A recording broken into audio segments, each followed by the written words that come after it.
Həkim, indi əsas baş ağrılarıdır. Cəmaatın başı çartlayır. Nə bilim, bir də görürsünüz ki, dingə vuran başına kim, nə bilim, başını oxalatdıran kim, yenə belə deyim də təsiri yoxdur. Bunun bir kökü mən bilirəm ki, sizdədir. Elə gəlin buna belə deyim də, siz bu haqda bir məlumatlarınızı çatdırasınız.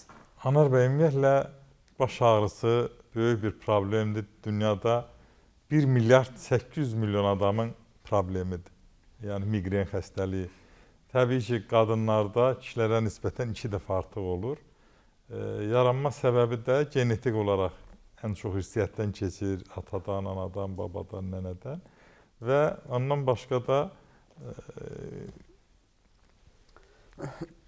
40%-nin də kökü məlum deyil, nədən əmələ gəlir. Deyir, başımı yudum, yaxşı qurulamadım, külək dəyən kimi baş ağrım tutdu. Və yaxud da ki, deyir, az qaldım tutdu, yuxusuz qaldım, baş ağrım tutdu.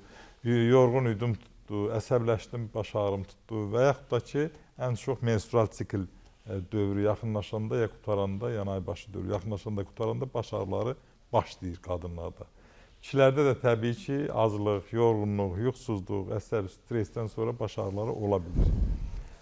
Və bunun çox təəssüf olsun ki, iynə dərmanla dünyada müalicəsi yoxdur. Hər zaman deyirik, bunun müalicəsi çox şükürlər olsun Azərbaycanda, Doktor Seyfəddin klinikasında var. Niyə var? Çünki biz onu ənənəvi yolla, yəni arı ilə, zəli ilə, məlhəmlərlə, məcunlarla müalicə edirik. İynə dərmanla bunun müalicəsi yoxdur. Ona görə də bilən, eşidən dünyanın harasında olur olsun, indi bu dəqiqə Kanal S-də xeyirli axşamlara baxan kimsə, dünyanın harasında bu dili bilirsə məcburdur ki, baş ağrısından azad olmaq üçün oradan gəlsin. Görürsən, boyundan tutur bir tərəf gözünü, biraz qara gözüm çıxsın və yaxud boyun forması gicgahından tutur gözünə vurur və yaxud deyir, gözüm təhkil elə bir gözüm buradan az qalır çıxacaq və yaxud da deyir, alnımda dağrı. İndi o gün gözəl bir xanım gəlib, deyir ki, doktor, birdən elə bir nəfəsim tutulur, hava ala bilmirəm, yoxladıram, burun boğaz həkim deyir, heç nə yoxdur. Deyirəm, migrenin burun formasıdır, heç nə yoxdur. Birdən nəfəs ala bilmir.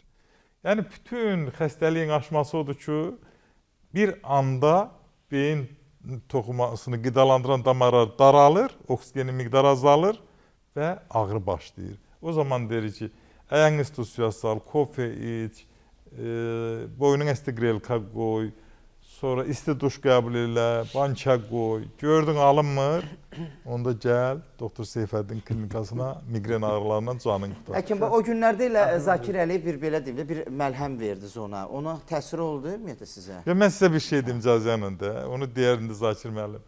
Zakir müəllim bizim sevimli qardaşımızdır. Klinikamızın da çox hörmətli, sevimli, həm pasiyenti də, həm dostudur. Bilirəm, yekə portreti var elə. Ay sağ ol. İndi mən istərdim ki, bax orada gördü, nə qədər insanlarla ünsiyyətli oldu, baş ağrısından elə deyirəm.